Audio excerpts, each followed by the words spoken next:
Muy buenas tardes a todos, bienvenidos a la Federación de Familias y a esta serie de Principio Divino. Gracias por su participación. Si tiene alguna pregunta, por favor escríbala y la discutimos más tarde. Vamos a estudiar el día de hoy los últimos días y la cristología. ¿Qué son los últimos días? Muchos hemos escuchado muchas cosas. Aquí vemos en la segunda de Pedro, los cielos serán deshechos y los elementos siendo quemados se fundirán. En Isaías 24:19 dice, será quebrantada de todo la tierra, que la tierra se va a desintegrar, se va a romper. Y aquí tenemos otras cosas también acerca del fuego, y también en 1 Tesalonicenses 4:17, nosotros los que vivimos, los que hayamos quedado, seremos arrebatados juntamente con ellos en las nubes para recibir al Señor en el aire. Es de que cuando venga el Cristo, Él va a venir en las nubes y nosotros seremos arrebatados a las nubes. Y otra también en el libro de Mateo 24:29. Inmediatamente después la tribulación de aquellos días, el sol se oscurecerá, la luna no dará su resplandor y las estrellas caerán del cielo y las potencias de los cielos serán conmovidas. Entonces, si nos ponemos a pensar cualquiera de estas cosas, si tienen lugar, no estaríamos aquí. Todo se destruirá, solamente que una estrella se caiga, en la luna, cualquiera de ellos se caiga, pues no nos quedaríamos aquí. Pero entonces tenemos que regresar al ideal original de Dios. ¿Qué es lo que Dios dio a Adán y Eva? Les dijo que sean fructíferos, que multipliquen y que tomen dominio sobre la tierra. El reino de los cielos en la tierra, que la victoria personal, de unidad de mente y cuerpo, que una persona se vuelva verdadera, que esta persona verdadera se una como esposo y esposa y que cumplan una familia verdadera y que tomemos dominio verdadero de todas las cosas. Ese era el ideal de Dios. Entonces, si se destruye la tierra, si se caen las estrellas, si destruye con fuego, entonces todo se terminará. Habíamos visto en el capítulo número 2 que las consecuencias de la caída humana. Satanás es el Dios de este mundo, nos dice 2 Corintios 4:4. ¿Por qué? Porque Adán y Eva nunca se unieron con Dios. En lugar de Dios vino Satanás y Adán y Eva se convirtieron en personas malas y así comenzó el individualismo y el egoísmo en la tierra. Centrados en Satanás, el hombre caído y la mujer caída se unieron y tuvieron hijos caídos, y así lo que vemos el día de hoy es una desintegración familiar. No hay familias perfectas desde el principio, y también vemos que la gente caída centrada en Satanás toma dominio sobre la creación, y por eso estamos viendo problemas serios con nuestro medio ambiente. Hay desperdicio y contaminación de la tierra. Entonces, ese reino que Dios quiso desde el principio nunca se cumplió. Por el contrario, tuvimos y tenemos hasta el día de hoy el infierno en la tierra. Entonces, Dios está buscando la salvación a sus hijos. Entonces, la obra de la salvación de Dios es igual que la providencia de restauración. Dios está buscando el bien, Dios está buscando su creación. Y debido a la caída humana, entonces vimos un mundo pecaminoso, un sufrimiento, lágrimas, sudor y sangre en la tierra. Entonces, esa es la salvación. Dios está buscando sacarnos del mundo pecaminoso al mundo de bien. Entonces, vamos a regresar. ¿Qué quiere decir entonces el significado de los últimos días? Quiere decir el fin de la historia del mal, el fin de la soberanía de Satanás, pero el principio del reino de Dios en la tierra, la nueva soberanía del bien, elevación y desarrollo. En realidad es la era del Mesías, son los primeros días del bien, y lo vamos a ver. Hágase tu reino así en la tierra como en el cielo, nos enseñó ahora nuestro Señor Jesús, porque el reino debe ser aquí en la tierra, no en el aire, no en el espacio, sino aquí en la tierra. Por lo tanto, la tierra nunca será destruida, la tierra nunca será tal como dijimos, que será echada al fuego. En Isaías 46:11 dice, yo hablé y lo haré venir. O sea, que Dios se propuso su voluntad. Dios lo habló con su palabra y por lo tanto lo está logrando, lo logrará. Se propuso esa meta y lo está logrando.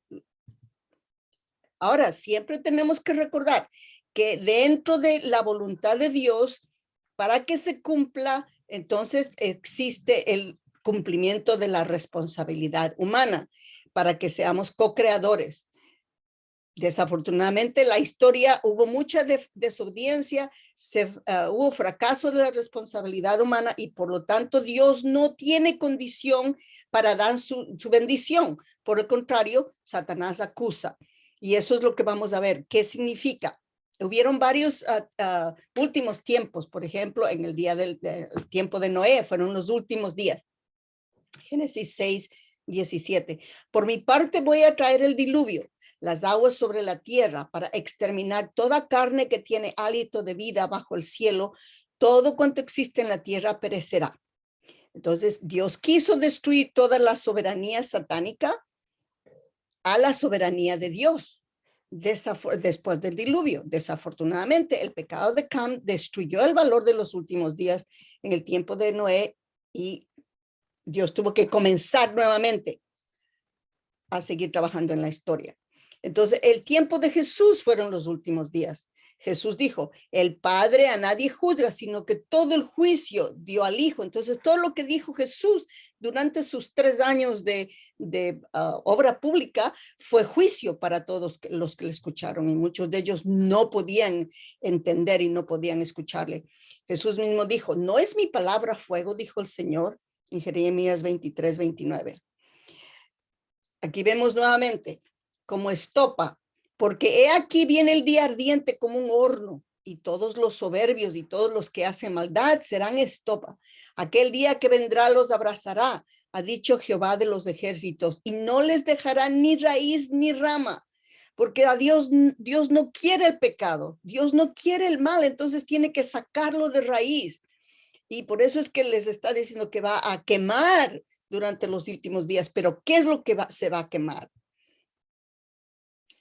Nuestro Señor Jesús dice, como fue en los días de Noé, también serán los días del Hijo del Hombre. Todo el que procure salvar su vida la perderá, y todo el que la pierda la salvará. O sea, muchos van a seguir viviendo su vida, tal como la han vivido, pero ellos la van a perder si no escuchan a la palabra del Señor, a Jesús, que está trayendo el fuego del Espíritu Santo, el fuego de su palabra. Y si entonces le escuchan a su palabra, ellos serán salvos. Aquí viene la segunda venida de Cristo, son los últimos días, son días terribles. Dice en Apocalipsis, dice, de su boca sale una espada aguda para herir con ella a las naciones, y el que las regirá con varas de hierro, y él pisa el lagar del vino del furor y de la ira del Dios Todopoderoso. Y Dios está muy lleno de ira porque ve mucha maldad en la tierra. Y en su vestidura y en su muslo tiene escrito este nombre, Rey de Reyes y Señor de Señores. Y vi a un ángel que estaba en el pie del sol y clamó a gran voz diciendo a todas las aves que vuelan en el medio del cielo, venid y congregaos a la gran cena de Dios, para que comáis carnes de reyes y de capitanes, y carnes de fuertes, carnes de caballos y de sus jinetes, y carnes de todos, libres y esclavos, pequeños y grandes. O sea, que quiere decir que todos los pequeños, el Mesías va a hacer guerra a todos los pecadores. Eso quiere decir. Vemos las calamidades. Segundo Pedro 3:10 dice, pero el día del Señor vendrá como un ladrón en la noche, en el cual los cielos pasarán con gran estruendo y los elementos ardiendo serán deshechos, y la tierra y las obras que en ella hay serán quemadas. Isaías 24:17, la tierra será quebrantada. Pero al mismo tiempo en Eclesiastés Dios explica, generación va y generación viene, mas la tierra siempre permanece. O sea, está hablando aquí de una tierra espiritual, o sea, del pecado del hombre. Esa tierra es la que se va a quebrantar, no la tierra física, porque la tierra física es donde Dios tiene que construir el reino de los cielos. Por lo tanto, vemos en Salmos 78, 69. Construyó como las alturas del cielo su santuario, como la tierra que fundó por siempre. O sea que esta tierra física es el santuario de Dios, por lo tanto es para siempre. Lo que se va a destruir es la tierra espiritual, el pecado del ser humano que está dentro de nosotros. Isaías 66, 22. Porque como los cielos nuevos y la nueva tierra que yo hago permanecerán delante de mí, dice Jehová, así permanecerá vuestra descendencia y vuestro nombre. O sea que aquellos que temen a Dios, aquellos que obedecen a Dios, ellos van a permanecer con Dios. Que va a haber fuego. Aquí vemos el fuego, el tiempo de Jesús, cuando Juan Bautista vino y dio el bautizo a nuestro Señor Jesús. Y Juan Bautista dice, yo la verdad os bautizo en agua para arrepentimiento, mas el que viene tras de mí, o sea, el Mesías, más poderoso es que yo, los zapatos del cual yo no soy digno de llevar. Él os bautizará con el Espíritu Santo y con fuego. Entonces Jesús trajo el Espíritu Santo y trajo fuego, pero no fue un fuego literal, sino él dice, mi palabra es el fuego. Aquí está cuando los apóstoles recibieron el Espíritu Santo en Hechos 2:3, y se les aparecieron lenguas repartidas como de fuego, asentándose sobre cada uno de ellos. O sea, ese fuego fue el Espíritu Santo y la palabra de Jesús fue el fuego también que ellos recibieron para hacer la voluntad de Dios. Aquí vemos también en Romanos 12:20. Así que si tu enemigo tuviere hambre, dale de comer. Si tuviere sed, dale de beber. Pues haciendo esto, ascuas de fuego amontonarás sobre su cabeza.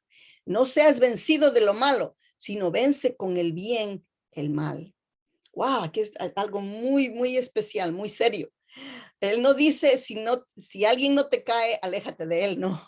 Al contrario, nos dice, anda y sirve a tu enemigo, porque cuando sirves al enemigo, él siente fuego dentro de sí, que le estás sirviendo, le estás dando, y entonces así vamos a vencer el mal dentro de él. Aquí está otro pasaje de Santiago 3:5. La lengua es un miembro pequeño, pero se jacta de grandes cosas. He aquí, cuán grande bosque enciende un pequeño fuego. ¡Wow! Así es que tengamos todos mucho cuidado con la lengua. La lengua es muy poderosa porque abre fuego. Puede ser fuego para el bien, cuando hablamos la palabra de Dios, o puede ser fuego para el mal, cuando criticamos a los demás, o cuando les faltamos al respeto, o cuando les hacemos cualquier cosa contra ellos. Recordemos, la lengua es un miembro pequeño, pero enciende un bosque. Entonces, el fuego que trae, que Jesús dice, yo he venido a traer fuego sobre la tierra, y cómo desearía que ya estuviera ardiendo. ¿Qué clase de fuego trajo Jesús? No fue un fuego físico, un fuego espiritual. Fue su palabra. No es mi palabra como fuego, dice Jehová, y como martillo que quebranta la piedra. Es verdad. Por lo tanto, si estudiamos la palabra de Dios una y otra vez, una y otra vez, una y otra vez, es un martillo que va a quebrantar la piedra de nuestros corazones, o la piedra de lo que tenemos adentro que está duro, y que Dios quiere que se ensuavice para recibir su palabra, para recibir su amor, y podamos nosotros dar amor a los demás. Porque nuestro Dios es fuego consumidor. Lo vemos en Hebreos 12:29. Y aquí vemos la otra la profecía de 1 Tesalonicenses 4:17. Luego nosotros los que vivimos, los que hayamos quedado, seremos arrebatados juntamente con ellos en las nubes para recibir al Señor en el aire. Primero, ¿qué es lo que va a hacer el Mesías en el aire? En realidad, nada. En Mateo 6:9, Padre nuestro que estás en los cielos. Él está hablando de unos cielos, pero no está hablando de las nubes físicas. en Juan 3:13. Nadie subió al cielo sino el que descendió del cielo, el Hijo del Hombre que está en el cielo. Nadie subió al cielo sino el que descendió del cielo. Jesús no descendió de las nubes. Jesús descendió del cielo espiritual, es un estado de ánimo, es el espíritu de él, el Hijo del Hombre que está en el cielo, el Hijo del Hombre que está sentado con el Padre. O sea, no son las nubes físicas. La tierra terrenal es una mala soberanía. Entonces, los cielos es una buena soberanía de Dios. Y el aire es una actitud, no es una altitud, es una actitud. O sea, deberíamos estar abiertos para recibir lo nuevo, para recibir al Señor de la segunda llegada. Aquí está, el sol se oscurecerá y no dará su resplandor. Eso es muy grande, porque si eso sucede, todos nos quemaríamos y no quedaría nadie. Entonces, ¿qué quiere decir? En Mateo 24:29, inmediatamente después de la tribulación de aquellos días, el sol se oscurecerá y la luna no dará su resplandor y las estrellas caerán del cielo y las potencias de los cielos serán conmovidas. ¿Qué quiere decir esto? En Génesis 37:9 está José, uno de los hijos de Jacob, y él era muy conocido porque él podía descifrar sueños. Y él viene donde su padre y dice, he tenido otro sueño. Resulta que el sol, la luna y 11 estrellas se inclinaban ante mí. Se lo contó a su padre y a sus hermanos. Y su padre le reprendió y le dijo, ¿qué sueño es este que has tenido? ¿Es que yo, tu madre y tus hermanos vamos a venir a inclinarnos ante ti hasta el suelo? Ahí muy claro dice, yo, ¿quién es el yo? Es el padre, el sol. La luna es la madre y las estrellas son los hermanos.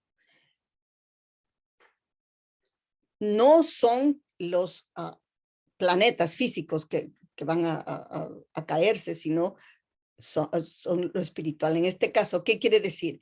La primera venida es del Padre y sus discípulos. Y la luna es el Espíritu Santo. Entonces, en los últimos días, el Padre, los discípulos y el Espíritu Santo se caerán durante la segunda venida. Quiere decir que cuando venga el Señor va a traer cosas todavía más fuertes, más resplandecientes, que dice que el sol se oscurecerá y la luna ya no dará su luz. Quiere decir que cuando venga el Mesías va a traer algo mucho, mucho más fuerte, mucho, mucho más grande. Y por eso es que en Mateo 7:23 Jesús dice, muchos me dirán en aquel día, Señor, Señor, ¿no profetizamos en tu nombre? Y en tu nombre echamos fuera demonios. Y en tu nombre hicimos muchos milagros. Y entonces les declararé, nunca os conocí, apartados de mí, hacedores de maldad.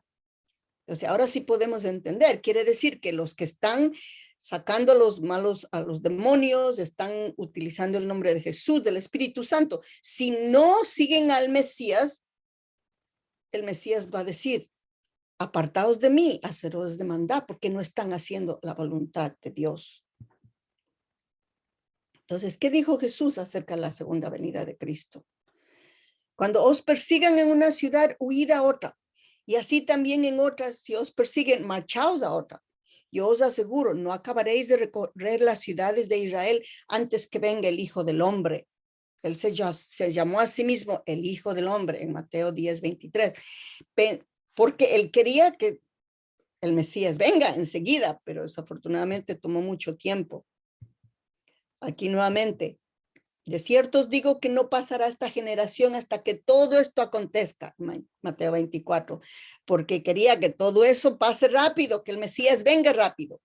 Mateo 24, velad pues, porque no sabéis a qué hora ha de venir nuestro Señor. Entonces, si el Mesías viene en las nubes, todos sabremos a qué hora viene. Si el Mesías viene en las nubes, nadie lo va a rechazar, porque habíamos visto en otra conferencia en donde dice, primero él vendrá y será desechado, rechazado por esta generación. Entonces, si vienen las nubes, ninguno de nosotros lo rechazará. Todos tendríamos fe en él. ¿Pero para qué? El reino de los cielos no es en las nubes, sino es en la tierra. el propósito de la venida de Cristo en la tierra, ya lo vimos que está desde 1917 a 1930, el Mesías ya debe haber venido en la tierra. Estamos en la era moderna de la bendición. Es una preparación a nivel mundial en donde las tres bendiciones se están restaurando. Por ejemplo, con la primera bendición, los derechos, igualdad, dignidad humana, libertad, expresión libertad de expresión, preocupación de la dimensión espiritual. Hoy más que nunca, si hacemos alguna encuesta, muchas personas se están dando cuenta de que nuestro propósito es más espiritual que físico, y esa es una señal de que estamos en los últimos días.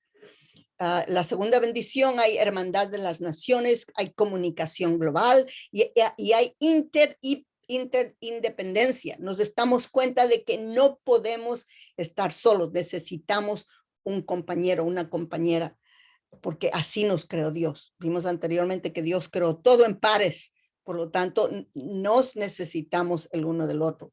Y luego aquí vemos la tercera bendición, preocupación mundial por la ecología, el rápido desarrollo tecnológico y muchas otras cosas. Aquí dice que en los últimos días, en Hechos 2:17, en los postreros días, dice Dios, derramaré de mi espíritu sobre toda carne, y vuestros hijos y vuestras hijas profetizarán, vuestros jóvenes verán visiones y vuestros ancianos soñarán sueños. ¿Cómo está sucediendo eso?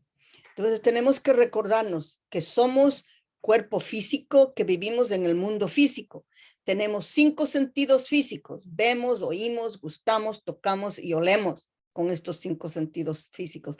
Pero también somos un ser espiritual, y con este ser espiritual también vemos, oímos, gustamos, tocamos y olemos espiritualmente. Debido a la caída, este mundo espiritual y este espíritu se taparon, se bloquearon, se atoraron, como se dice vulgarmente. Y por eso es que dejamos de escuchar a Dios, dejamos de recibir la palabra de Dios, dejamos de recibir el amor de Dios. Pero dice, en los postreros días, o sea, en los últimos días, derramaré de mi espíritu sobre toda carne. Quiere decir que el mundo espiritual, el Espíritu de Dios, el Espíritu Santo, viene a cada uno de nosotros y nos influencia para tener experiencias espirituales, y así podamos abrirnos para recibir al Mesías. Eso nos demuestra que estamos en los últimos días. Los últimos días de hoy y la segunda bendición. Ahí vemos que historias de conflicto de familias, tribus, naciones, mundo, en donde los victoriosos tomaban propiedades, tierra y gente. Ahora es lo contrario. Ahora los victoriosos van y ayudan a recuperar a las naciones que se han destruido. Durante la Primera Guerra Mundial vemos el fin del periodo de colonización. Vimos la Segunda Guerra Mundial, las Naciones Unidas representando los derechos de naciones pequeñas. Y ahora estamos en la Guerra Fría, en donde hay un conflicto ideológico, diosismo versus materialismo. Esa es la última guerra. Entonces nosotros tenemos que luchar en traer esa ideología de que Dios debe estar en el centro de toda nuestra vida. También vemos la convergencia de esferas culturales, en donde Arnold Toynbee, un historiador muy famoso, dijo: la religión es el aspecto más importante de una cultura. Y antes habían de 31 a 36 esferas culturales, y poco a poco se están uniendo, y hoy tenemos 4, las 4 principales esferas culturales, que son el cristianismo, el islamismo, el lejano oriente y el hinduismo. O sea, esta segunda bendición está tomando su cumplimiento eventualmente para convertirse en una sola cultura centrada en Dios, el reino de Dios en la tierra. Ese es ¿cómo se dice? La meta de Dios. Eso es lo que se ha propuesto y lo va a cumplir. Entonces, los últimos días de hoy vemos en toda la historia humana, no hubo ningún desarrollo. Mas, sin embargo, en el siglo XX comenzó un desarrollo tremendo. Miren, en toda la historia, nada de eso sucedió. Y ahora en los últimos, simplemente desde el año 2000, no había internet todavía. Y sin embargo, ahora estamos, pero yendo demasiado rápido, con la ciencia y la capacidad tecnológica. Un llamado bíblico para el renacimiento de otro tipo de gente.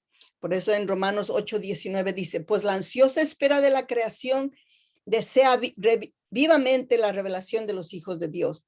La creación en efecto fue sometida a la vanidad, no espontáneamente, sino por aquel que la sometió, en la esperanza de ser liberada de la servidumbre de la corrupción para participar en la gloriosa libertad de los hijos de Dios. Ya no somos siervos, ya no somos hijos adoptivos, ahora vamos a ser hijos de Dios. Es un tiempo de alegría, es un tiempo de júbilo, es un tiempo de renacimiento, porque la creación está esperando los hijos de Dios. ¿Por qué está esperando la creación? Por sus dueños justos, por los hijos e hijas verdaderas de Dios que la cuiden con amor verdadero. Entonces, los últimos días del mal son en realidad los primeros días del bien. Estamos en este tiempo en donde la soberanía del mal debe terminarse, tiene que terminarse, y comienza la soberanía del bien. Con la venida del Mesías comienza la raíz del reino de Dios en la tierra, comienza la soberanía de Dios, comienza la soberanía del bien. Por eso es un tiempo de transición. Internamente mucha gente está sufriendo de ansiedad, de miedo, de confusión.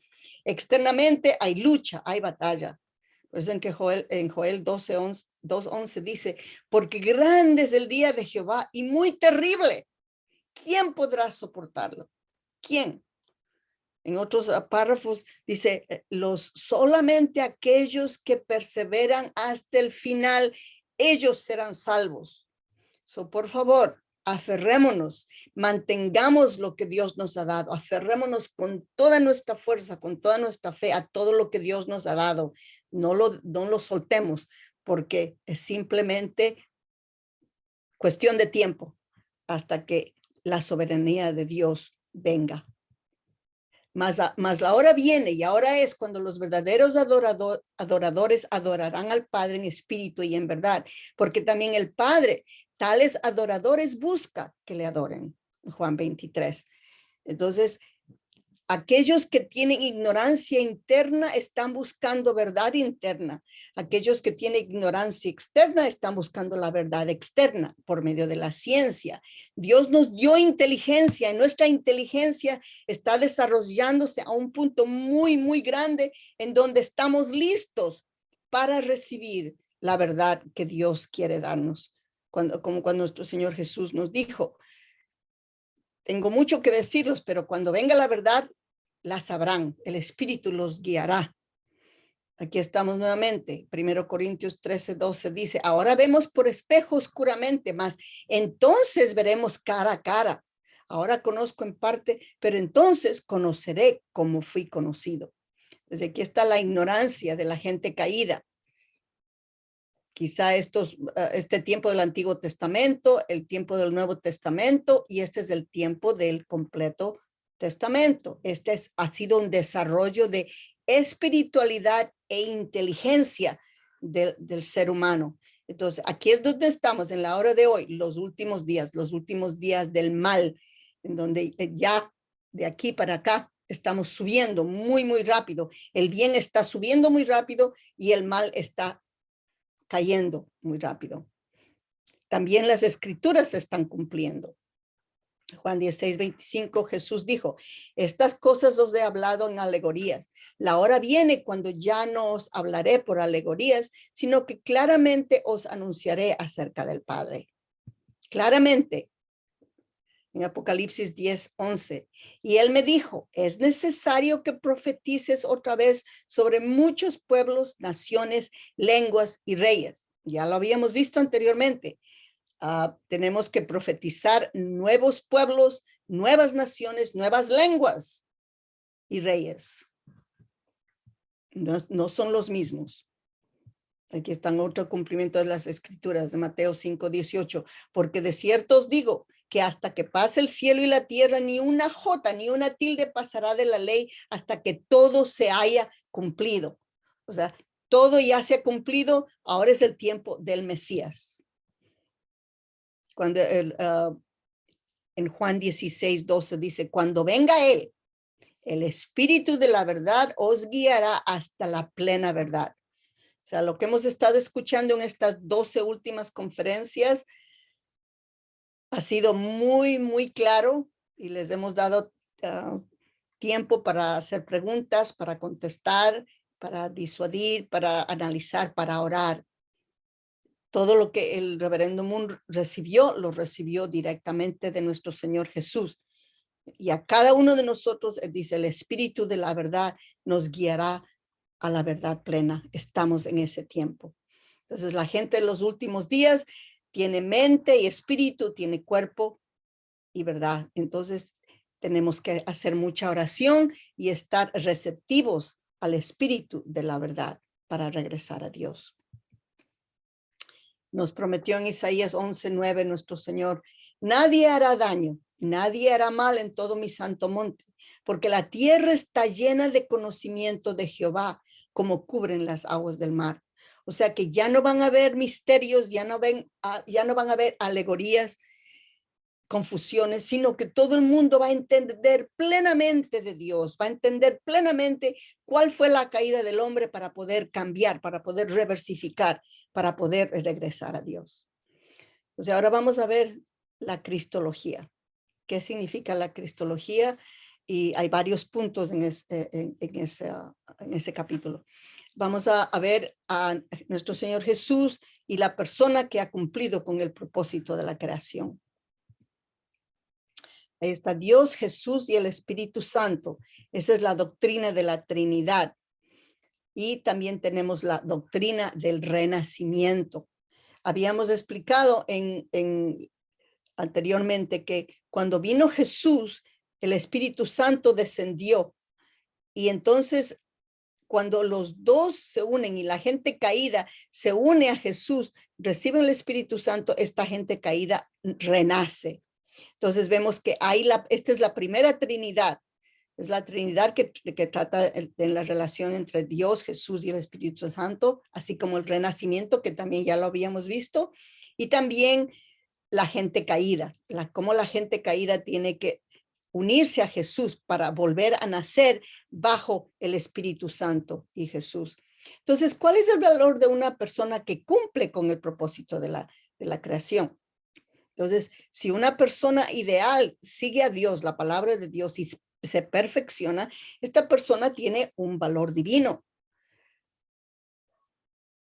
un valor único, y también tiene un valor cósmico. Esta persona se relaciona con la creación y puede tomar dominio sobre el cosmos.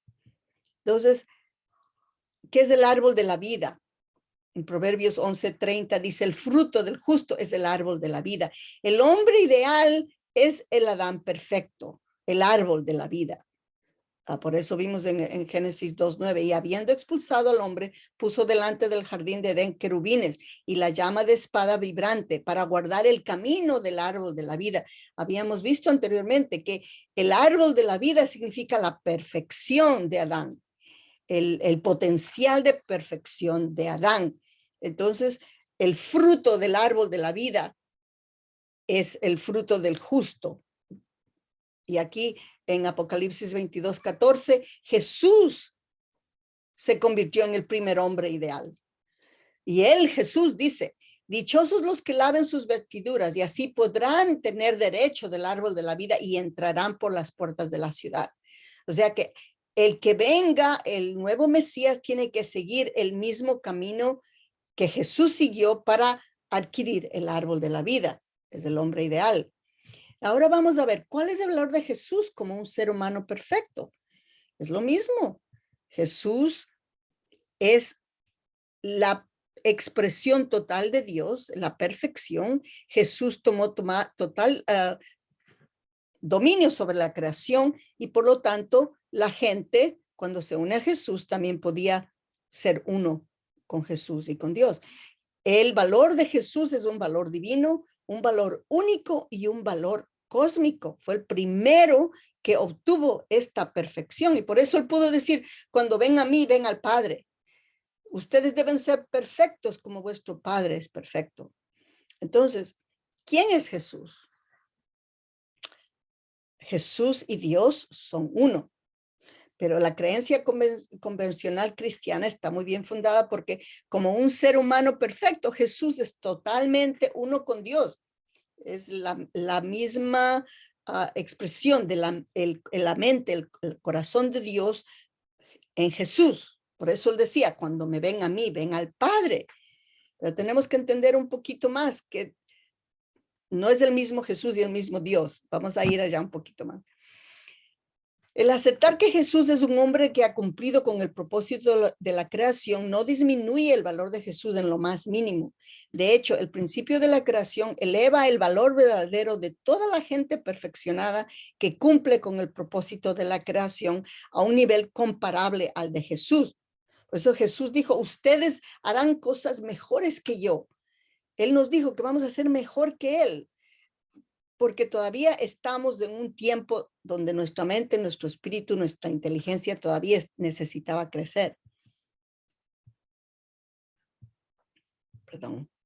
Apocalipsis 3:21. Al vencedor le concederé sentarse conmigo en mi trono, como yo también vencí y me senté con mi Padre en su trono. Ahí vemos. Al vencedor le concederé sentarse conmigo en mi trono. ¿Quién es el vencedor? El vencedor es el Mesías, el único que puede vencer a Satanás.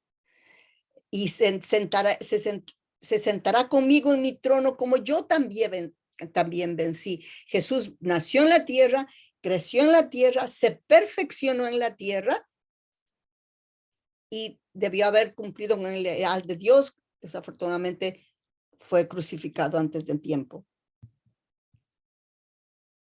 Entonces, nuevamente, ¿quién es Jesús? Jesús es uno con Dios. Primero Timoteo 2:5 dice, porque hay un solo Dios y un solo mediador entre Dios y los hombres, Jesucristo, hombre. Ahí está muy claro. Jesús es el único ser humano que ha cumplido con el ideal de la creación de Dios como un hombre perfecto. Está escrito, porque hay un solo Dios y un solo mediador entre Dios y los hombres, Jesucristo, hombre. Fue el hombre verdadero, el hombre, el ser humano perfecto. Eso vemos en Romanos 5:19. Así como por la desobediencia de un hombre, solo un hombre, Adán, todos fueron constituidos pecadores, así también por la obediencia de un solo hombre, todos serán constituidos justos. O sea, ¿quién es ese solo hombre? Nuestro Señor Jesús. 1 Corintios 15:21. Porque habiendo venido por un hombre Adán la muerte, también por un hombre Jesús viene la resurrección de los muertos. Entonces, estaba muy claro en Hechos 17:31, porque ha fijado el día en que va a juzgar al mundo según justicia, por el hombre que ha destinado, dando a todos una garantía al resucitarlo de entre los muertos. Está hablando de Jesús como hombre, pero vamos a ver que muchas personas, muchos cristianos se confunden diciendo que Jesús es el mismo Dios y vamos a ver, hay algunos párrafos que vamos a clarificar qué quiere decir eso. Primero Juan 1:2-3. En el principio existía la palabra y la palabra estaba con Dios y la palabra era Dios. Ella estaba en el principio con Dios. Todo se hizo por ella. Sin ella no se hizo nada de cuanto existe. Ahí vemos cuán poderosa es la palabra de Dios. 1 Corintios 8:6. Para nosotros no hay más que un solo Dios, el Padre, del cual proceden todas las cosas y para el cual somos, y un solo Señor, Jesucristo, por quien son todas las cosas y por el cual somos nosotros. Ahí parece que dicen que sí, Jesús es el mismo Dios. Hebreos 1:8. Pero del Hijo, tu trono, oh Dios, por los siglos de los siglos, y el cetro de tu realeza, cetro de equidad. Oh Dios, Están diciendo que el hijo, el trono del hijo es Dios. Pero aquí vemos otros versos en Tito 2:13. Aguardando la feliz esperanza y la manifestación de la gloria del gran Dios y Salvador, nuestro Señor Jesucristo. El gran Dios debe ser el Padre y el Salvador, nuestro Señor Jesucristo. Pero mucha gente se confunde. Filipenses 2:5-6. Tener entre vosotros los mismos sentimientos que Cristo, el cual, siendo de condición divina, no retuvo ávidamente al ser igual a Dios. Sí, fue de condición divina y también fue igual a Dios, pero no es el mismo Dios.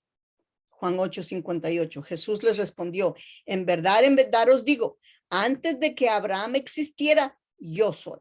Este es el párrafo que es muy, ha tenido muchos problemas. Y vamos a explicarlo. No, ok, perdón. ¿Qué es lo que existía antes de Abraham? Antes de Adán y Eva, inclusive. La palabra de Dios, el ideal de Dios.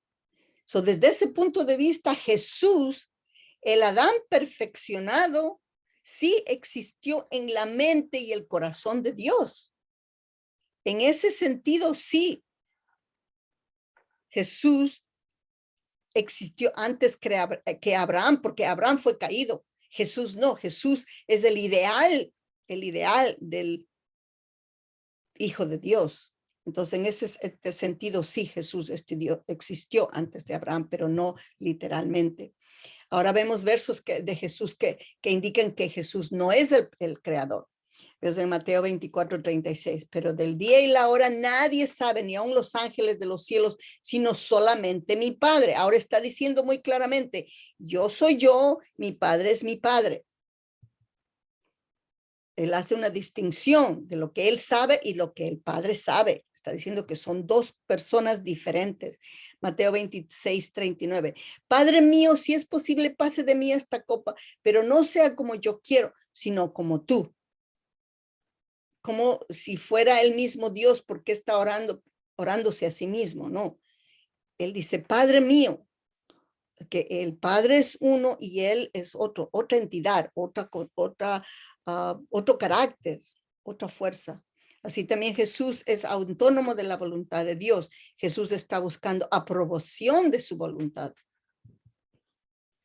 Aquí están más versos. Juan 5:19. No puede el Hijo hacer nada por sí mismo, sino lo que ve hacer al Padre, porque todo lo que el Padre hace, también hace el Hijo igualmente. Aquí está muy claro. El Padre es uno y el Hijo es otro. Él está obedeciendo al Padre. Son dos entidades. Jesús declara que está siguiendo un patrón establecido por Dios. Está expresando obediencia a Dios. Muy importante. En Marcos 10:18.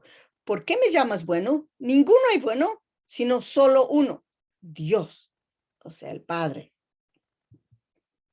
Aquí Jesús enfáticamente hace una diferencia entre él y Dios. Aquí vemos también en Juan 14:28, porque el Padre mayor es que yo. Muy claro, el Padre es mayor que yo. Otra declaración fuerte que distingue a Dios y Jesús. Mateo 27:46. Dios mío, ¿por qué me has desamparado? Está llamando a su Padre. Son dos entidades. Dios y Jesús son dos entidades. Dios es el Padre, Jesús es el Hijo. Jesús es el primer ser humano que alcanzó la perfección en la tierra. Es inconcebible si es Dios el creador. Entonces, aquí hay otros versos, en Juan 5:19. Porque como el Padre tiene vida en sí mismo, así también ha dado al Hijo el tener vida en sí mismo. Muy claro. Jesús recibió su vida de Dios. Dios no recibió la vida de nadie. Él es eterno, autoexistente. Juan 5:30. No puedo yo hacer nada por mí mismo. Según se oiga, así juzgo. Y mi juicio es justo, porque no busco mi voluntad, sino la voluntad del que me envió, la voluntad del Padre. El Padre se lo envió. Son dos entidades. Jesús dice, no puedo hacer nada por mí mismo. Esto indica que Jesús está dependiendo en su relación con Dios. No está tratando de premiarse a sí mismo, sino al que lo envió. Juan 17:21. Para que todos sean uno, como tú, oh Padre, en mí y yo en ti, que también ellos sean uno en nosotros, para que el mundo crea que tú me enviaste. La gloria que me diste, yo les he dado, para que sean uno, así como nosotros somos uno, yo en ellos y tú en mí, para que sean perfectos en unidad, para que el mundo conozca que tú me enviaste y que los has amado a ellos, como también a mí me has amado. Muy claro, son dos entidades. Jesús define ser uno. Es una relación de dos seres autónomos. No significa uno en él mismo. En los evangelios, Jesús utilizó el término hijo del hombre 102 veces. Por favor, si tienen tiempo, vayan, léanlo ustedes mismos. Jesús utilizó el término de hijo de Dios 65 veces. Jesús proclamó que Dios era su Padre 54 veces. Y hay 17 instancias en donde Jesús se encuentra orando a Dios como su Padre. Entonces, ¿es Jesús Dios? La creencia convencional de muchos cristianos dice que Jesús es Dios, ya que es una persona perfeccionada, es uno con Dios. Pero no es así. Vemos que así como nuestra mente y nuestro cuerpo están unidos, nuestra mente es un carácter interno invisible, la forma externa es nuestro cuerpo. Dios es la mente y el corazón. Jesús es la expresión de Dios. Jesús es el segundo yo. Jesús es la encarnación de Dios, pero no es el Dios mismo. O sea, así como tenemos mente y cuerpo, Dios y Jesús son igual. Dios es el ser interno espiritual, el creador original, el todopoderoso, único, eterno. Jesús es su expresión, así como todos deberíamos ser. La Biblia dice que todos somos dioses, todos somos la expresión de Dios, el segundo yo. Este era en el principio con Dios, todas las cosas por él fueron hechas y sin él nada de lo que ha sido hecho fue hecho. Juan 1, 2, 3. El universo está modelado de acuerdo al cuerpo espiritual del hombre. Esto es para que el hombre perfecto pueda ejercer dominio sobre todas las cosas. La descripción de 1 Corintios dice que 15:27, porque todas las cosas las sujetó debajo de sus pies, está en armonía con los principios divinos. O sea que no hay discrepancia allí.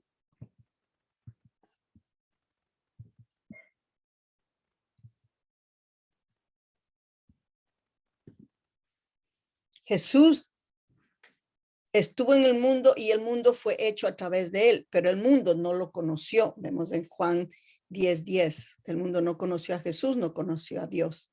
El centro de ideal de la creación de Dios es el hombre y el cosmos ha sido diseñado así y creado para que sea el dominio que cada persona ideal debe regir.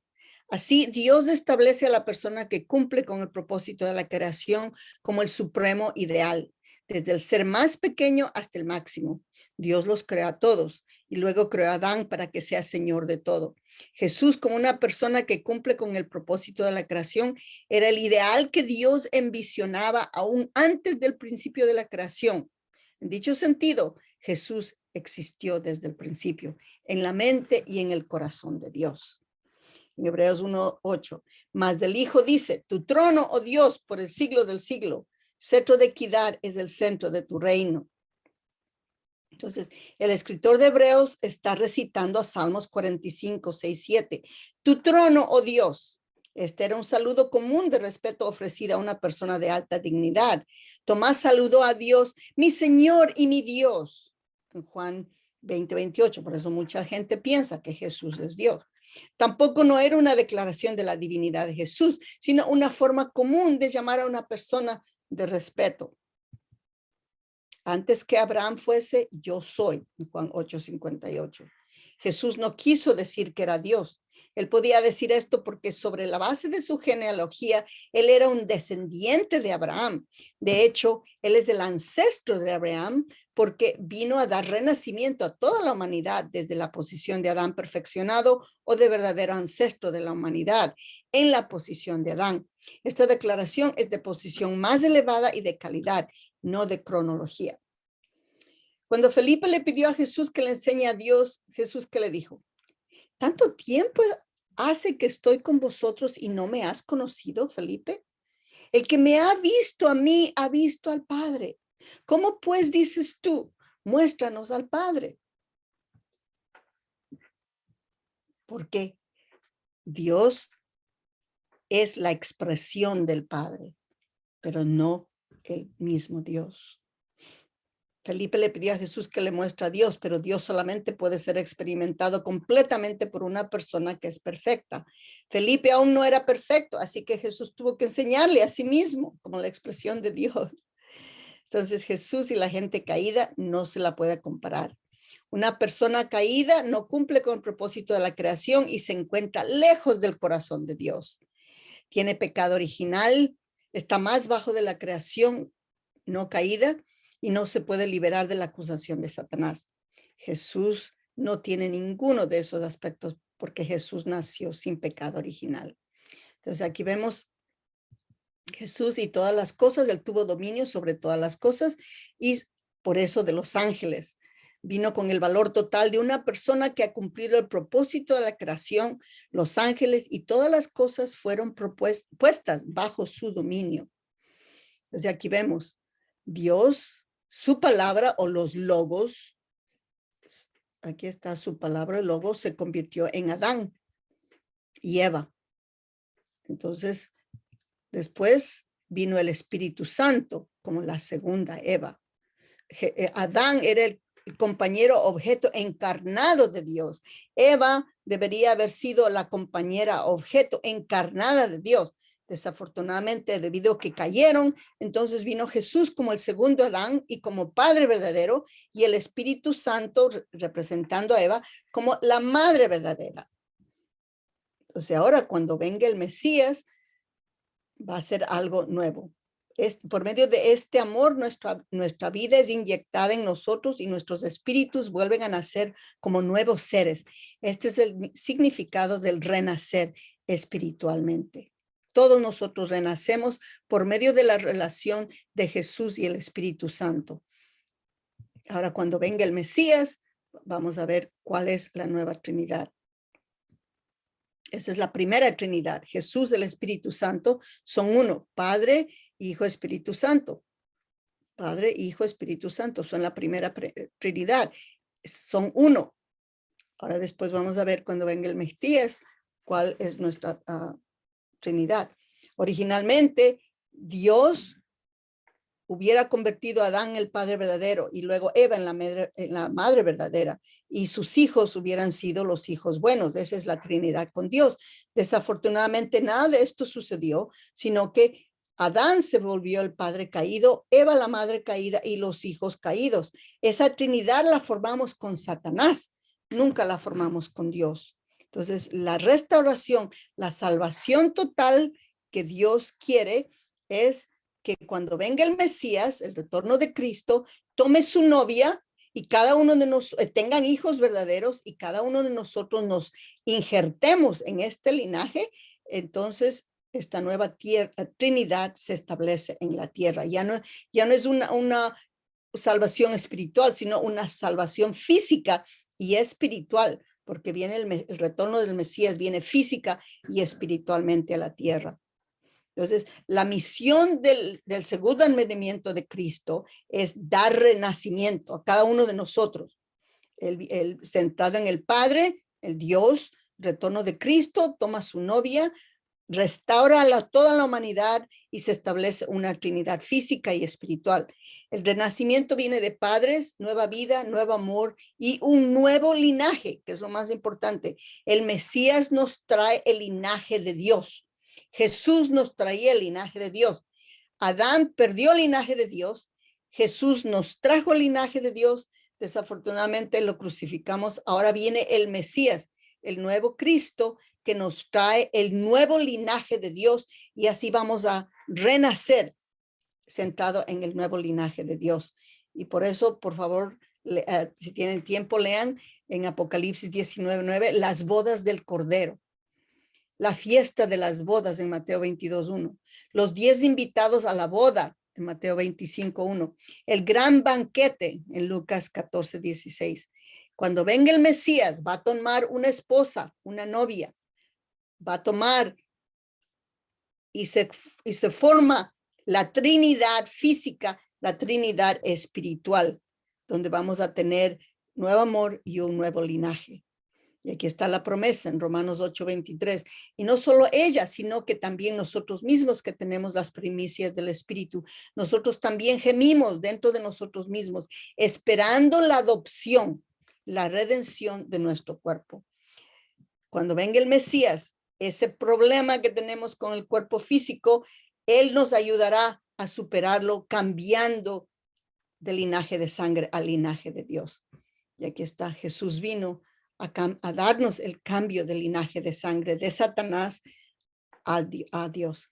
Ahora, no tengo tiempo de leer todo esto, pero quiero explicarles un poquito cómo es que Dios cambió el linaje de Jesús. Porque si entendemos cómo Dios cambió el linaje de Jesús en la tierra, quiere decir que también va a ser lo mismo con el Mesías, la segunda venida de Cristo. Entonces, simplemente les voy a leer lo que está aquí en amarillo. Así que en el libro de Mateo dice que está dando las generaciones de Jesús. Entonces, desde Abraham hasta David, 14 generaciones. Desde David hasta la deportación a Babilonia, 14 generaciones. Desde la deportación a Babilonia hasta Cristo, 14 generaciones. En total pasaron 42 generaciones que Dios utilizó para restaurar el linaje de Satanás al linaje de Dios, para que Jesús venga a la tierra. ¿Cuál es la razón por la que las escrituras mantienen solamente los nombres de mujeres dentro del linaje de Jesús que estaban involucradas en lo que parece ser una actitud decadente? ¿Por qué razón Génesis dedica todo un capítulo a la historia de una mujer que engaña a su suegro para tener sexo con él y luego él protege el nacimiento de los gemelos? Estos son misterios tremendos de la Biblia y que ustedes van a cualquier iglesia y no van a hablar de esto. Pero si lo desmenuzamos y vamos a investigar, aparece un patrón. Eva violó su conexión con Dios y se unió con el arcángel en la caída espiritual. Luego ella tentó a Adán para que se alejara de su conexión con Dios y lo transformó en un Adán muerto. La restauración es el curso reverso de la caída. Por lo tanto, deben haber ejemplos de reversificación de la caída en la restauración de la historia. Recuerden, Eva debe escoger el linaje de Dios al riesgo de su vida para reversificar la caída. Y eso nos viene a todas las hermanas, a todos los hermanos, a todos, sobre todo la restauración comienza con las hermanas. Va a haber momentos en los cuales tenemos que escoger el linaje de Dios al riesgo de nuestras vidas para reversificar la caída. Aparece un patrón. Por favor, léanlo después. Esto es bien largo. En Génesis 12:10 vemos cómo Abraham y Sara actúan como hermano y hermana. Sara es robada y devuelta por el faraón. Génesis 20, del 1 al 17. Historia similar en Gerar con el rey Abimelech que arrebata a Sara. Génesis 26, del 1 al 16. Historia similar con Isaac, Rebeca y el rey Abimelech. ¿Qué tienen en común estas mujeres?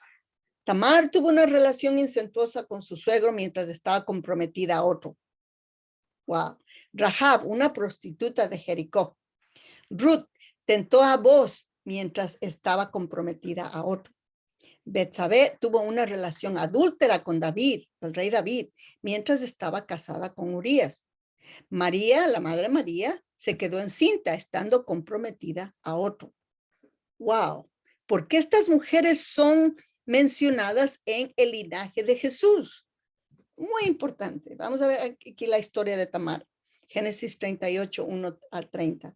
Tamar dio a luz a gemelos, Pérez y Sera, quienes reversificaron el orden de la primogenitura dentro del vientre y lo trajeron al lado de Dios. La victoria de Jacob y Esaú fue llevada al vientre. Si otra mujer hubiera estado en una situación similar con la misma actitud y corazón que Tamar, ella podía recibir la condición que santificaba el vientre para que nazca un Adán vivificado. 40 generaciones más tarde, María recibió la invocación del Espíritu Santo y Jesús fue concebido en su vientre. Wow. Por favor, les recomiendo, ustedes vayan, lean y todo eso está en la Biblia. La historia de Rahab. Josué 2. El libro de Josué nos cuenta la historia de una prostituta que arriesga su vida para esconder a los espías de Israel y solamente su familia sobrevive la caída de Jericó. Ella se convierte en la esposa de Salmón de la tribu de Judá. ¿De dónde vino Jesús? De la tribu de Judá. Y también la madre de Boaz, Mateo 1 al 5. La historia de Ruth. Ruth 1:4. Ruth tiene su propio libro en el Antiguo Testamento, pero su historia es de los moabitas. Ella tienta a Boaz para que extienda el borde de su capa sobre ella. Boaz es un pariente de su esposo muerto, Malón, pero no era un pariente cercano. Boaz hace negocio con el pariente más cercano y se queda con Ruth como su esposa. Él y Ruth se convierten en los tatarabuelos del rey David. ¿De dónde viene dice que el Mesías viene y se sentará en el trono de David? Es también ancestro de Jesús.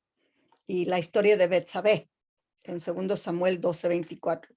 Y consoló David a Betsabé, su mujer, y le dio a luz un hijo, y llamó su nombre Salomón. La madre del rey Salomón fue Betsabé, originalmente la esposa de Urías, antes que el rey David la robara. Entonces, ¿cómo es que el hijo de dicha unión ilícita se puede convertir en el rey Salomón? Betsabé estaba en la posición providencial de Eva en el jardín de Edén antes de la caída. David estaba en la posición de Adán y Urías en la posición de arcángel. Durante la caída, el arcángel distrajo a la esposa de Adán y se la robó, haciéndola caer. Ahora Adán, o sea David, distrajo al arcángel Urías para recuperar a Eva. Así se reversificó la caída.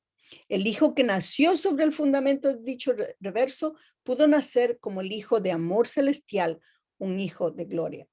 Pero ahora les voy a recordar también, el primer hijo de esta unión se murió a los 7 días. Nació casi muerto. Entonces David se arrepintió, ayunó por 7 días y lloró y se arrepintió. Pero el Salomón es el segundo hijo que nació y él vivió, pero fue después del arrepentimiento que hizo el rey David. Aquí vemos la historia de María, Mateo 1:2. Ella dará a luz un hijo a quien pondrás el nombre de Jesús, porque él salvará a su pueblo de todos sus pecados. La concepción de Cristo se realizó bajo el mismo patrón histórico. José está en la posición de arcángel, María en la posición de Eva y el Espíritu Santo en la posición de Adán. La amenaza de la muerte sobre María, tal como estuvo sobre Tamar, para ser apedreada por adúltera. María arriesgó su vida para obedecer a Dios en su voluntad más esencial de producir su linaje en la tierra. Si María no hubiera hecho eso, no se reversifica la caída y Dios no hubiera podido enviar al Mesías. Entonces, la vida sacrificada en el Calvario fue la única vida que pudo haber multiplicado el linaje puro de Dios en la tierra. Si Jesús no hubiera sido asesinado, la unificación entre el judaísmo e Israel hubiera llegado centrado en Eva, que es la posición de madre. El Mesías viene en la posición de padre y rey. El rey necesita su reina. Jesús estuvo en la posición de novio y sus 12 discípulos, 72 apóstoles, 120 ancianos estuvieron en la posición de novia. Una vez que la posición de la novia y del novio se unen, entonces hubiera sido posible volver al linaje de sangre original de Dios en la tierra. Israel no se da cuenta de esto. El cristianismo tampoco se da cuenta de esto. Entonces, ¿cuál es el resultado? La esperanza de Jesús, su sueño por el reino durante su vida se desaparecieron. Tuvo que decir adiós a sus discípulos, adiós a su gente que enfrentará exilio y muerte, adiós a los próximos 2 milenios que no conocerán la paz, adiós a la novia sagrada que nunca será, la novia que nunca conocerá el afecto de su esposo perfecto. Jesús no solo entregó una vida en el Calvario, Jesús renunció a su familia para que nosotros podamos tener una familia. ¿Podemos entonces abandonar nuestras familias fácilmente? Jesús agonizó porque conocía el valor de dicha familia que nunca será. Es hora de que los discípulos despierten y consuelen el corazón de Jesús adolorido hasta la muerte. Muchas gracias. Nuevamente, si tiene alguna pregunta, estamos aquí para servirles. Yo sé que fue bastante lo que dimos, pero por favor, pónganlo en oración, pídanselo a Jesús, porque es el Señor Jesús que ha revelado todo esto. Y si muy sinceramente van donde Él les va a revelar plenamente. Muchas gracias y que Dios les bendiga.